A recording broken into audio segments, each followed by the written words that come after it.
सभ खां अवल अहम ख़बरूं।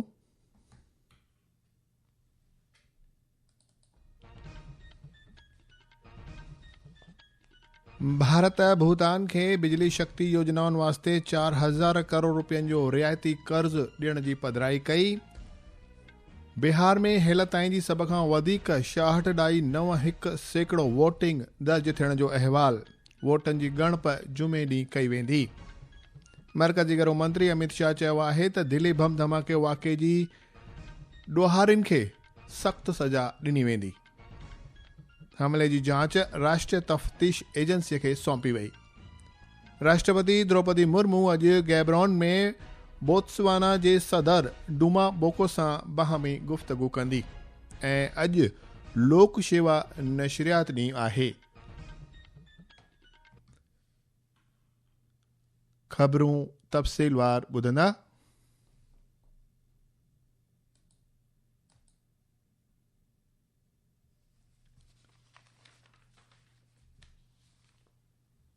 प्रधानमंत्री नरेंद्र मोदी काल थिम्पू में भूटान जे राजा जिग्मे खेसर नामग्याल वांगचुक सां गॾिजाणी कई। ॿिन्ही अॻवाननि बाहमी रिश्तनि नातनि खे वधीक मज़बूत करण जे मक़सद सां तबादले ख़्याल कया। प्रधानमंत्री मोदी ऐं भूटान राजा आपसी मफ़ादनि सां जुड़ियल इलाक़ाई तोड़े आलमी मुद्दनि ते पिणु मज़ाकरात कई। ॿिन्ही अॻवाननि पुंसांगचू जल बिजली शक्ति योजना जो गॾियल नमूने इफ़्तिताह बि कयो। इन मौक़े ते श्री मोदीअ चयो त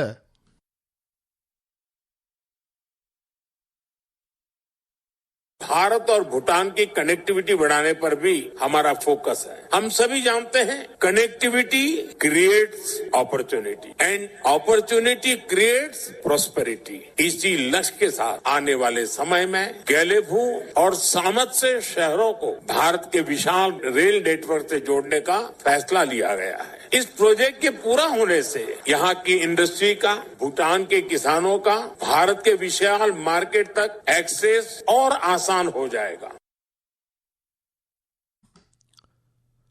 मिलियल ख़बर मुताबिक़ प्रधानमंत्री मोदी अॼु भूटान जे राष्ट्रपिता ऐं उतां जे चोथें राजा डुक ग्याल्वो जिग्मे सिंगे वांगचुक सां मुलाक़ात कंदो ऐं अॼु ई श्री मोदी थिम्पूअ जे चांगलिम थांग स्टेडियम में मुंतज़िम कालचक्र अभिषेक जलसे में बहिरो बि वठंदो।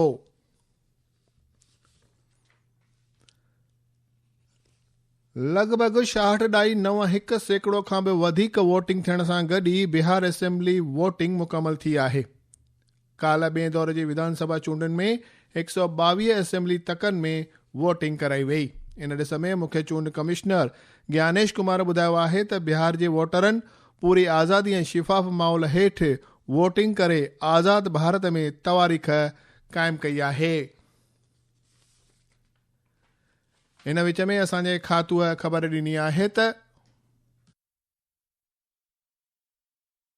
बिहार विधानसभा चुनाव के दूसरे चरण का मतदान पहले चरण की तरह ही तेज गति का रहा। विशेष तौर पर सीमांचल के जिलों में और नक्सली हिंसा से प्रभावित रहे जिलों में मतदान में काफी तेजी देखी गई। किशनगंज में शाम 5 बजे तक 76% से अधिक वोटिंग दर्ज की गई, जो एक कीर्तिमान है। वहीं नक्सली हिंसा से प्रभावित रहे गया और बांका जिले में भी मतदाताओं ने रिकॉर्ड भागीदारी दिखाई। नीतीश कुमार सरकार के 12 मंत्रियों की चुनावी किस्मत भी ईवीएम में बंद हो गई। जिन प्रत्याशियों की चुनावी किस्मत ईवीएम में बंद हो गई, उनमें 4 पार्टियों के प्रदेश अध्यक्ष भी शामिल हैं। इसके अलावा सीपीआई माले के विधायक दल के नेता महबूब आलम की चुनावी किस्मत का भी फैसला मतदाताओं ने किया। धर्मेंद्र कुमार राय, आकाशवाणी समाचार, पटना।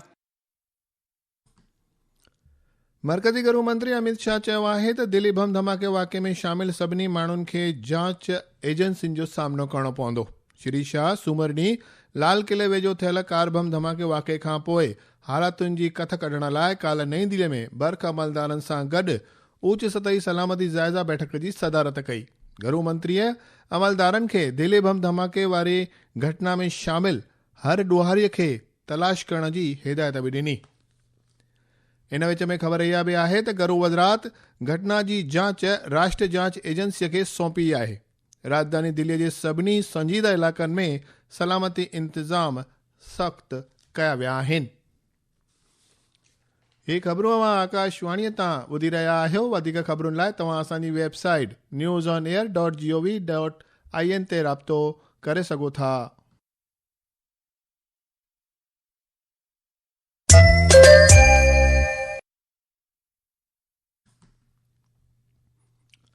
परॾेही मंत्री डॉक्टर एस जयशंकर अॼु कैनेडा जे ओंटारियो में मुंतज़िम G7 परॾेही मंत्रियुनि जी आउटरीच पार्टनर्स सां गॾु बैठक में शामिल थींदो।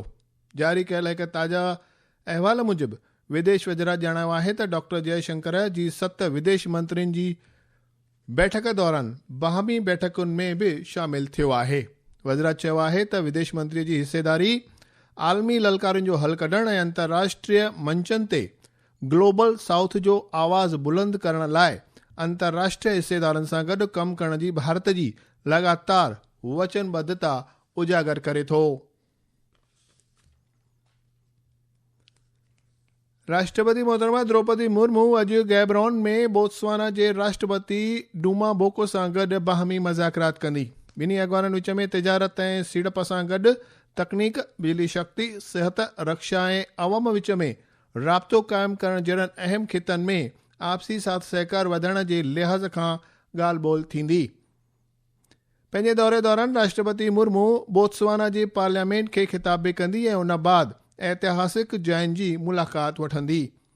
बोत्सवाना में भारतीय बिरादरीअ सां मुलाक़ात करण जो प्रोग्राम पिणु राष्ट्रपति साहिबा जे दौरे जो हिकु हिसो आहे। भारत ऐं श्रीलंका ॿिन्ही मुल्कनि मुतहद थी भारतीय ग्रांट इमदाद ज़रिए श्रीलंका में ऊच तासीर जमायती विकास योजनाउनि AICDP जे अमली करण वारे ढांचे खे ईंदड़ 5 सालनि ताईं वधाइण बाबति रज़ामंदी ज़ाहिर कई आहे। अव्हां खे ॼाणायूं त मौजूदा वक़्त में 7 बिलियन खां वधीक 21 योजनाउनि ते कार्य तरक़ीअ ते आहे, जंहिंमें मॉडल ॻोठ, स्मार्ट क्लास ऐं सिहत शेवाऊं शामिल आहिनि ऐं इहो श्रीलंका जे ज़मीनी सतह जे विकास लाइ भारत जी लगातार वचनबद्धता खे उजागर करे थो। अॼु लोक शेवा नशरियात ॾींहुं आहे। इहो ॾींहुं हर साल 12 नवंबर ते राष्ट्रपिता ऐं स्वतंत्रता सेनानी महात्मा गांधीअ द्वारा रेडियो ज़रिए तवारीख़ी खिताब ॾियण जे मद्देनज़र मल्हायो वेंदो आहे। पेश आहे हिकु अहवाल। प्रसारण के इतिहास में आज का दिन एक ऐसा ऐतिहासिक दिवस है जब राष्ट्रपिता महात्मा गांधी ने 1947 में दिल्ली स्थित प्रसारण भवन का पहला और एकमात्र दौरा किया था। गांधी जी ने दीपावली पर एक विशेष प्रसारण के माध्यम से पाकिस्तान से विस्थापित और कुरुक्षेत्र में ठहरे हुए शोकाकुल भारतीयों को संबोधित किया था। मार्च 2023 में प्रधानमंत्री नरेंद्र मोदी के मासिक संबोधन मन की बात के 100वें एपिसोड के अवसर पर आकाशवाणी ने उसी स्टूडियो को बापू स्टूडियो के रूप में लोकार्पित किया। लोक सेवा प्रसारण दिवस प्रसारकों को राष्ट्रपिता महात्मा गांधी के आदर्शों और शिक्षाओं को देश के कोने कोने तक पहुंचाने के लिए प्रेरित करता है। नितिका के साथ आदर्श, आकाशवाणी समाचार, दिल्ली। भारत पाकिस्तानी हुकूमत द्वारा लॻायल तोहमतुनि खे ख़ारिज करे छॾियो आहे। विदेश वज़ीरात तोहमतुनि खे बेबुनियाद ॼाणाईंदे चयो आहे त इहा भारत ख़िलाफ़ कूड़ी कहाणी ॿुधाइण ऐं फैलाइण जी साज़िश आहे त जीअं पाकिस्तानी अवाम जो ध्यानु संदन जोड़जकी हक़ फॿाइण ऐं सतह ज़ब्त करण जी कोशिशुनि खां गुमराह करे सघिजे। परॾेही मामलात ईअं बि चयो आहे त अंतर्राष्ट्रीय जमायतुनि खे हक़ीक़त ख़बर आहे ऐं उहे पाकिस्तान जी साज़िशुनि सां गुमराह कोन थींदियूं। आख़िर में ख़ासि ख़बरूं हिकु बार ॿीहर ॿुधंदा।